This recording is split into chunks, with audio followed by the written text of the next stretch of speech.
I remember I had to argue with my daughter when I first came out of politics. Harry Styles was wearing a dress. Oh, yeah. And my daughter is a huge fan. And we got into an argument. She started crying.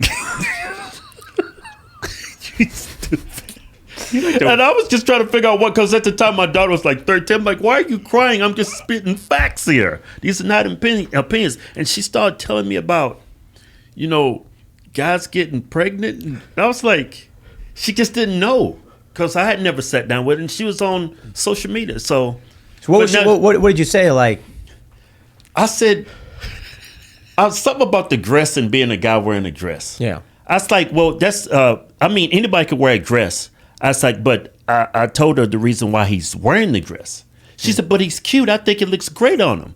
I said, no, it's not. It doesn't look great on him. You're 13. You're highly impressionable. Yeah. So it's like, like people with Kanye when he came on here. People stood up for Kanye, what he did when he came here, when he was totally in the wrong. It's because they love his music. They're biased. They're not thinking. Yeah. She was a huge Harry Styles fan, and she wasn't listening. And whatever I said, it hurt her feelings. And now she's 20 and she's and we was the same way growing up, looking at Madonna, listening to her music. I never understood what parents was like, don't watch her, she's Satan, Yeah. As I got older, it makes more sense now.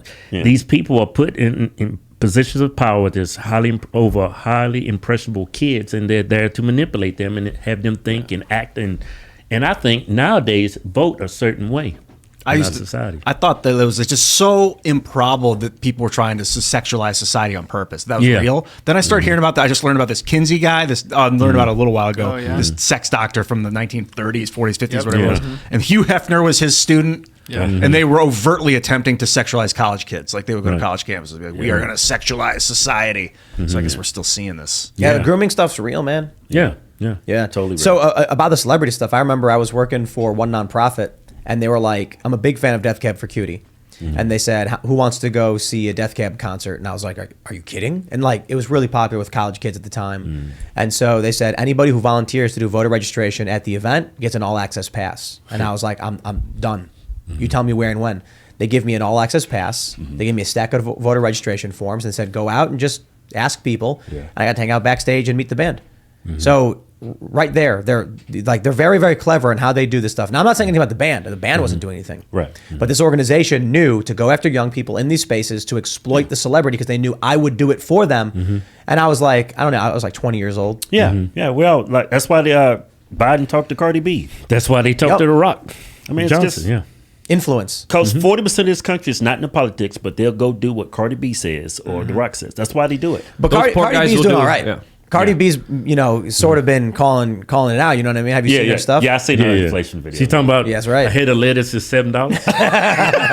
So that's because you're going to the Gucci store buying your lettuce. But The Rock looks broke. He looks like he'll back any candidate for any amount of money. He has no shame. He did a tweet. No shame at all. He did a tweet, and I think it was exact on the date, 365 day where he was endorsing them. And I responded to him. I said, today, I want you to remember the day you recommended the worst president and worst vice president in our history. I think it was on Instagram. Yeah. That dude, you can't tell me he wasn't paid money to do that. Yeah. He supported Gavin Newsom when Gavin Newsom had this whole scandal with the restaurant. He supported any politician that will just probably give him a little bit of money because that's just sleazy, as we right? know, that's what a lot of these celebrities do. They're like, oh, you want me to support you? How much are you willing to give me? Yeah, that's how it works. Exactly. That is absolute sellout. Selling out this country, most importantly. Just like John Cena with his Mandarin. Apologizing. Yes. And bowing down. Weird. And and that's okay. You're allowed to apologize to China. You're allowed to wear a dress. But they're going to ban you if you've got conservative opinions. Why? Because they want to make sure that kids only hear one side of the equation. 10 years, that 10-year-old kid, 8-year-old kid right now, let's say 8-year-old kid, goes on TikTok, goes to school, teachers are grooming them and all that stuff. 10 years from now, that kid's going to be voting. Who do you think they're going to vote for? Oh, yeah. Unless y'all start speaking up, showing up to skate events this Saturday, 10 a.m. There you go. And just saying, look, man, this is what I tell people. You don't need to come out and wave an American flag and scream Trump's name out loud. You don't got to put on cue shaman horns and scream as loud as you can. All you got to do is mind your own business and just be Go back where you came from. All you got to do is mind your own business and just be like, I don't know about all that. That's it. When someone comes to you and says, you know, man, it's like these Trumps are so bad, like they're all nasty people, you just go, I don't know about all that. Yeah, huh? Interesting. No. I don't know about all that. Like, I don't believe it. That's it. You don't have to respond to people. That's something that's important for people to understand, I think, in reality. You never have to respond. Right. You might be, even in court, plead the fifth. You know, you don't even have to respond in court legally because we realize it, but ethically, there's so many questions that are leading you towards a way of answering. You don't have to respond to that stuff. Or you just laugh and say, yeah. Yeah. Was that your brother's toilet war cry? Yeah. I don't know what that is. Something wrong with him sometimes. Yo, when you guys were transitioning into politics, like, Right. what was that? What was your state of mind for the months before that? Were you political before? Yeah, I just kept it to myself. And when we came out, we talked about it, and I was like, I didn't want to pretty much alienate half my fan base, you know, and that's exactly what we did when we came out. It's just, at first we tried to come in neutral, just more common sense. And they were still unsubscribing, still, you know, saying horrible things about us and calling us sellouts and Uncle Tom. So I just came out with everything. Well, we did come in neutral. Our first video about the kid. We just said no one should be attacked for wearing a shirt, expressing their First Amendment right, whether he's wearing a Biden shirt or a Trump shirt. No one should ever be attacked for wearing an Obama shirt or anything. And when we posted that, top comment, Trump supporters, I knew it. I'm unsubscribing. I was like, it's not. We lost like rational what, at all. 10,000 followers in like within an hour. Yeah, it's supposed to be put up on Instagram. Yeah. Wow. It was really weird. 10,000 out of how many total? Doesn't it feel like aliens came and infected their brain and took over their bodies? We took a picture with Trump like a cardboard cutout. Yeah. And we just put up and we're just laughing in the photo. They thought it was actually Donald Trump. I mean, just how dumb. I mean, I'm not saying they're dumb, but people are just so ignorant. Yeah. It's like I think they're pod people. words. I mean, I don't mean that seriously. I mean that figuratively. But it's like the NPC meme is real. Yeah. These are people who are just like sitting there with their eyes glazed over and drool coming out of their mouth, and then they're just like, "But Donald Trump is bad," and you're like, "Yo, it's a cardboard cutout. It's not a real Trump." Yeah. But Donald Trump is bad, and you're like, "My guy, it's a joke. It's not. Yeah. You can't. Their brain is a rock." Yeah. Yeah. And they can't even prove that he's bad. They've been taught that he's bad. Yeah. I know, and that's the thing. It's like we said. This is the crazy thing about a show like this. It's like, you know, Luke's what are you, an anarchist? I guess I'm like moderate. Ian's wild card all over the place. We bring in a lot of people. Fascist liberal. Fascist liberal. But like we get opinions all across the board. Yeah. But the only thing that matters doesn't matter whether you're pro-life, pro-choice, pro-government, again, anti-government, pro-tax, pro-parks department. All that matters is, are you with the cult or against the cult? Because if you're against the cult, you're a bad guy, period, no matter what your opinions are. Right. You come out and you say to someone like, I agree with every single one of your opinions, except BLM. No, that's it. You're a fraud. Yeah, Yep. you're a horrible. You're fired, get out, you're a Trump supporter. I mean, that Far whole right. BLM, that was just one of the biggest frauds of the decade. biggest grifts of our time. And a lot of that money went to Democrat politicians. That was what was the worst part about it, was the misappropriated funds. Like, people were buying houses. The woman bought a mansion with that. Yeah, Well, they're living. couple. And what made it worse, they're living around white people. with all kinds of police officers. Yeah, Like well-funded police departments. Yeah.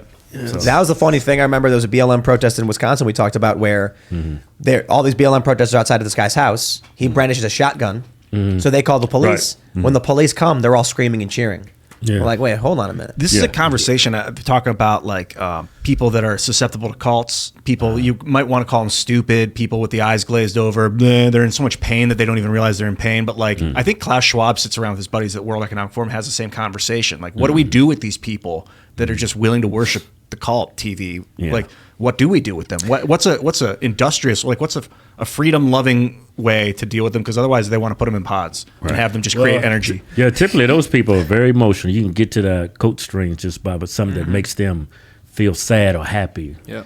People that think that way, they're just very easily manipulated because they don't have their emotions in check. Anybody that way, it's like talking to a brick wall. Yeah, this is why health, I think, is so important for me and for a lot of different people, because if you don't have your health right, if your gut is not right, your brain can't be operating properly. And if your brain's not working properly, you're more emotional. When you're more emotional, you're less logical.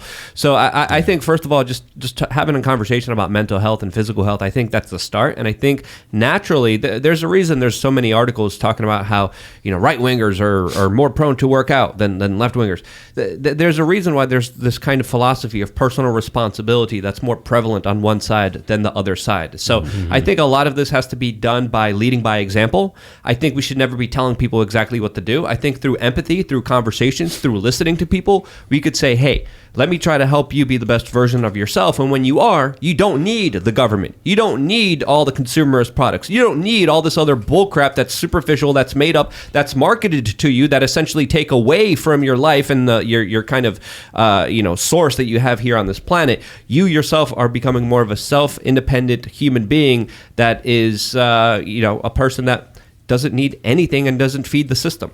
But I believe in everything you said, but so many people are just so dependent on other people. Yeah, people that's more dependent on other people, not independent. Yeah, they easily going to be swinging. It's like it's always going to be those people who just dependent on other people and they don't practice self accountability and. But a lot of those people don't have families too. Right. Yeah. So when you have a family, you have a family unit that is able to depend on each other and help each other out, because not everyone's going to be 100% personally responsible and perfect all the time. But if you have a family member to help you out here, and I think this is why there has been such a concerted effort and such an attack on the family unit. Right.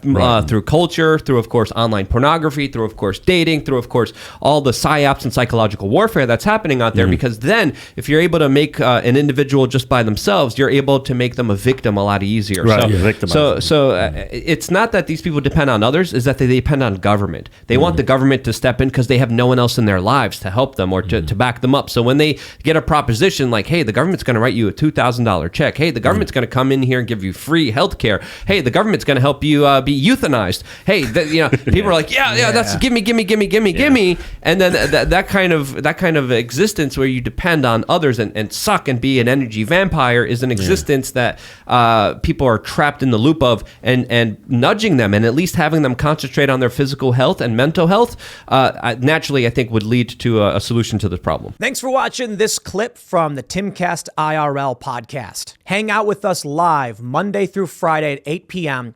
and become a member over at timcast.com for uncensored, members-only shows exclusive. Thanks for hanging out, and we'll see you all next time.